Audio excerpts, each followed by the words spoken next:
Alors, tant qu'on a pris la décision d'y aller dans ce sens-là, on était avant-gardiste.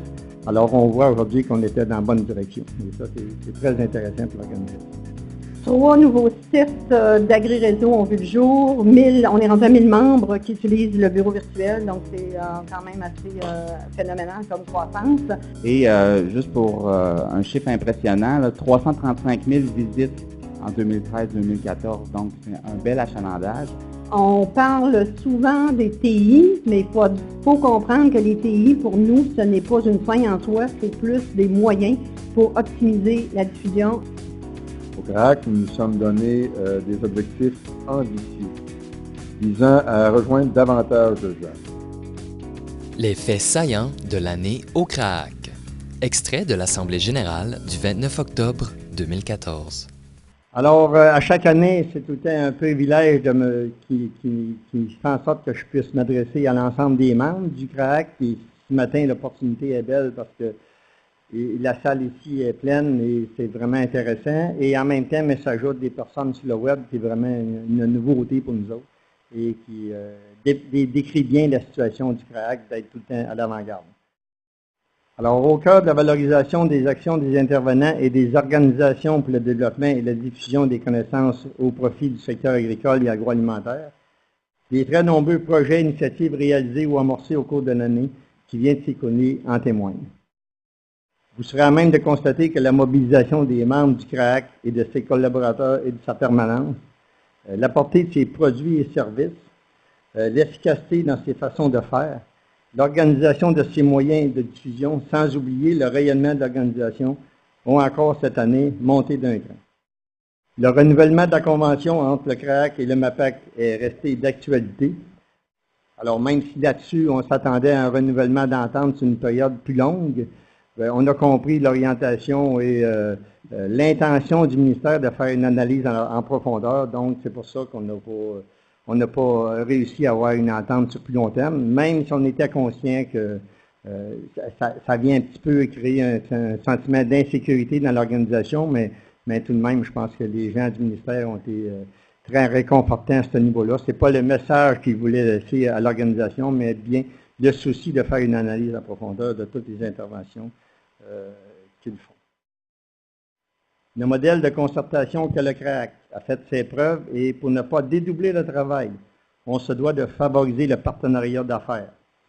Un partenariat qui sera gagnant-gagnant. Je pars par ailleurs satisfait et content car les objectifs du positionnement stratégique du CRAAC à l'égard du Conseil ont été pratiquement tous atteints. En effet, avec l'arrivée prochaine des représentants de la Fédération des municipalités, représenté par M. Bernier, et de la table de concertation agroalimentaire. Alors, ce sont des nouvelles ressources, des nouvelles compétences qui viennent s'ajouter au conseil d'administration qui vont permettre d'enrichir le conseil d'administration par rapport à la portée des connaissances et l'étendue des discussions qu'on pourra avoir avec ces gens-là qui proviennent de milieux qu'on vient ajouter au conseil d'administration.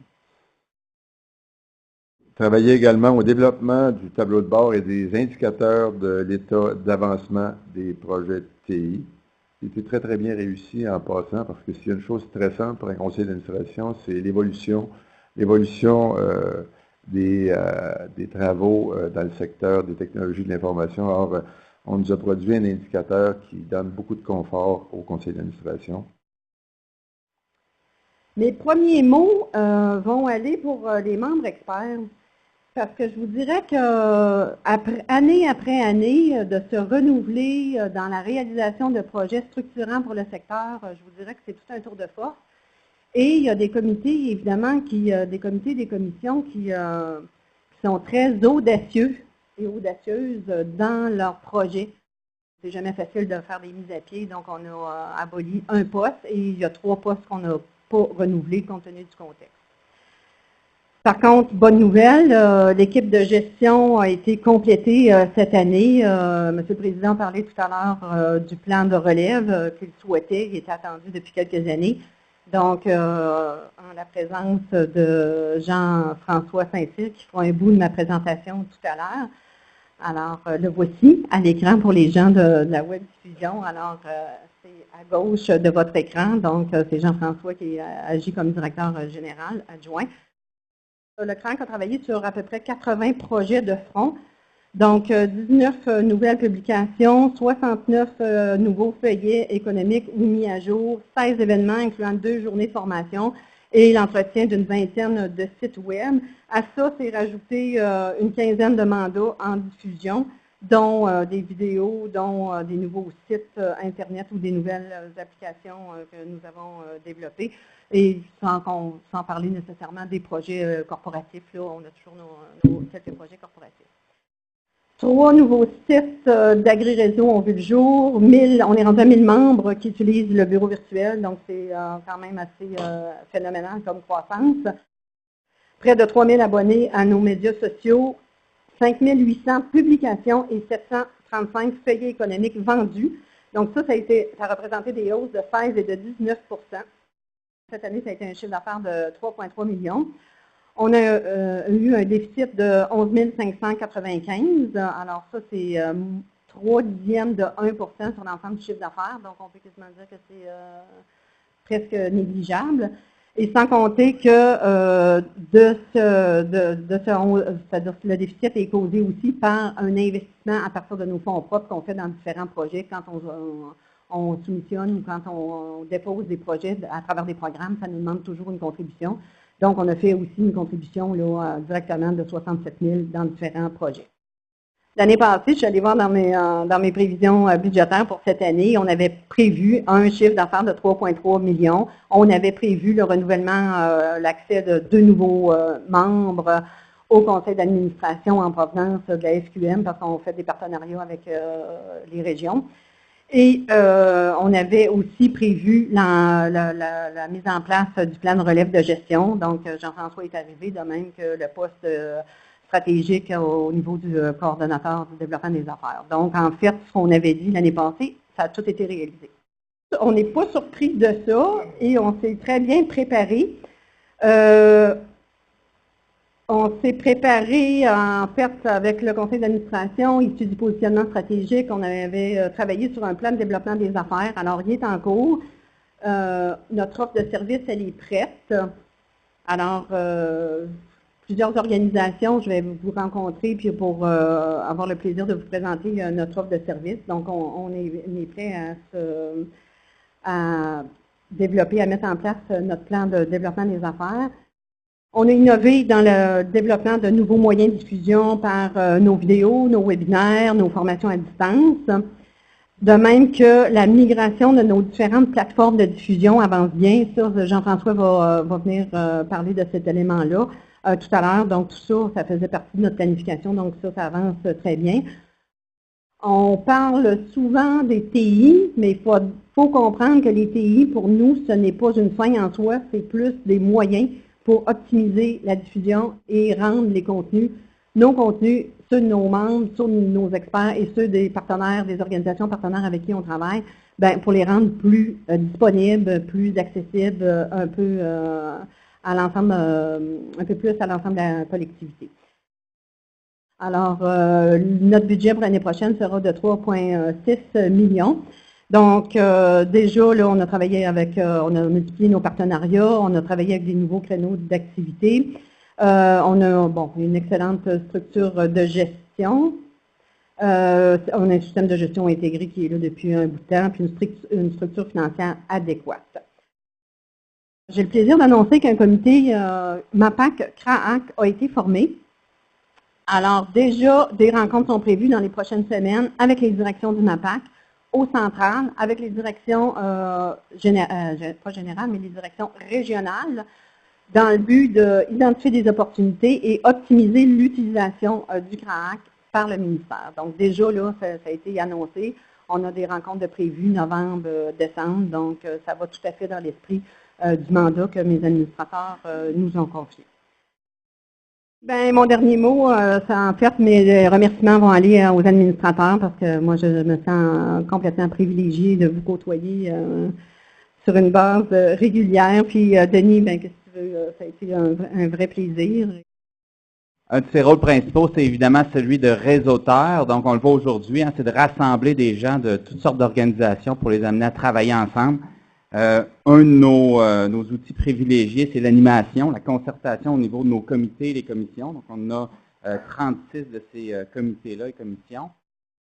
Un autre élément clé pour le rôle de réseauteur, c'est notre outil qui s'appelle le bureau virtuel. Donc, le bureau virtuel qui rassemble 1 millier de membres qui vont utiliser des services en ligne pour se rassembler, donc accès à des documents, webconférences. Donc, c'est 500 webconférences, en fait, qui ont eu lieu en 2013-2014 pour à peu près 1500 heures d'activité. Donc, n'hésitez pas à utiliser cet outil-là qui est très utile et très pertinent pour faciliter des rencontres efficaces. Un autre rôle clé, c'est évidemment celui de diffuseur, donc diffuseur d'informations, puis un des moyens qu'on utilise beaucoup, c'est la réalisation d'activités, d'événements. À peu près 3000 personnes qui ont profité des événements là, du CRAC l'an dernier, pendant cette année-là, donc c'est quand même un bon nombre d'individus. Et on ajoute à ça, évidemment, les gens en web diffusion, donc presque 600 personnes.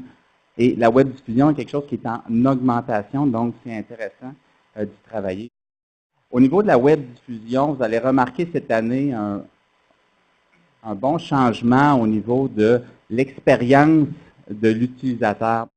On parle de web diffusion, on va avoir évidemment avec la web diffusion plusieurs capsules vidéo qui vont être réalisées. Donc dans un événement, on peut imaginer une conférence, etc., un atelier qui vont pouvoir être filmés. Ça nous fait un bagage d'informations, plusieurs vidéos. On est en train de travailler justement à avoir un outil pour pouvoir diffuser de façon efficace nos vidéos, autant pour les classer que les offrir peut-être sous forme de différentes chaînes, travailler avec des partenaires aussi. Si vous avez des besoins de diffusion de vidéos, on peut vous accompagner là-dedans pour créer des chaînes thématiques ou au niveau de certaines organisations. Comme par exemple Banque de Ferme. Donc, avec le Centre d'innovation sociale en agriculture, qui est le CISA, associé au Cégep de Victoriaville, on a fait un outil en ligne qui permet le jumelage entre des cédants d'entreprises agricoles, des personnes qui veulent céder leur entreprise, vers la relève. Donc, un bel outil régional, mais qui pourrait être exporté vers d'autres régions, ajusté ou développé, avec aussi, évidemment, dans ça, plusieurs autres outils qui permettent à la relève d'être bien outillée. Près de 10 000 abonnés aussi qui vont être des assidus là, d'Agri-Réseau. Juste pour un chiffre impressionnant, là, 335 000 visites en 2013-2014, donc c'est un bel achalandage. Puis notre souhait, c'est de continuer cette évolution-là pour que, à la prochaine Assemblée générale annuelle l'an prochain, on ait fait évoluer encore plus Agri-Réseau pour l'amener vers un portail intégré qui va vraiment être un outil intéressant pour s'informer, donc la base Agri-Réseau, mais bonifier avec d'autres éléments et aussi des outils pour collaborer, donc pour amener des partenaires, pour que ce soit un outil collectif. Donc le portail va être l'espèce de suite et l'évolution naturelle d'Agri-Réseau dans laquelle on va investir beaucoup cette année. Donc, je passerai la parole maintenant à Lynn Desnoyers qui va se joindre à nous via la web diffusion. Donc, au printemps dernier, nous avons fait une évaluation, en fait un sondage auprès des utilisateurs d'Agri-Réseau afin de savoir qu'est-ce qu'on pourrait améliorer pour qu'ils soient davantage satisfaits sur le site Internet. Et j'ai également travaillé auprès des pilotes d'Agri-Réseau, à savoir quelles sont les bonifications, les ajouts à faire pour que eux, ce soit plus simple aussi leur travail dans la gestion des contenus. Donc, ce qu'ils nous ont dit, et clairement, c'est d'améliorer l'efficacité du moteur de recherche, ce que l'on a fait. Ils nous ont aussi mentionné, on veut de l'information à jour, on souhaite un abonnement qui est plus flexible et on veut que ça soit, pour ce qui est des pilotes, on veut que ça soit plus facile à gérer. Alors, j'ai le plaisir de vous annoncer le résultat des élections à l'exécutif du CRAAC. Alors, comme président du CRAAC, M. Luc Forget a été élu à la présidence du CRAAC. Comme premier vice-président, M. Jean Vincent a été élu. Et comme deuxième vice-président, M. Martin Caron a été élu à la deuxième vice-présidence. Alors, merci.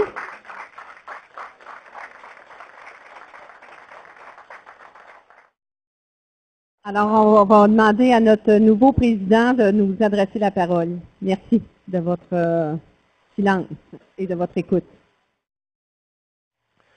J'ai toujours été de ceux qui reconnaissent l'importance du partage des connaissances. À cet égard, le CRAAC est l'outil par excellence pour rassembler l'ensemble des forces vives du milieu à l'intérieur d'un lieu d'échange commun où l'information et la connaissance circulent librement. En soutenant et facilitant le réseautage entre experts, le CRAAC permet aux entreprises agricoles de consolider leur savoir et leur position dans le marché. Bref, il contribue favorablement au développement du secteur agricole et agroalimentaire. Au CRAAC, nous nous sommes donné des objectifs ambitieux visant à rejoindre davantage de jeunes. Au cours des prochains mois, vous serez à même de constater que les avancées technologiques sont des plus prometteuses. Il nous faut toutefois avoir les moyens de nos ambitions. Et ce sera d'ailleurs mon premier grand cheval de bataille, à savoir le renouvellement d'une convention avec le gouvernement du Québec à la hauteur des attentes qu'il nous fixe et que nous nous fixons. En terminant, je tiens à souligner, pour ceux qui se poseraient la question, qu'un partenariat renouvelé unit la Coop fédérée et le CRAAC. La direction de la Coop fédérée reconnaît le rôle essentiel du CRAAC pour rassembler les forces vives du milieu. Vous pouvez accéder au rapport annuel du CRAAC en cliquant sur le lien suivant. Découvrez les événements à venir et les nouveaux produits du CRAAC à la page d'accueil de son site Web.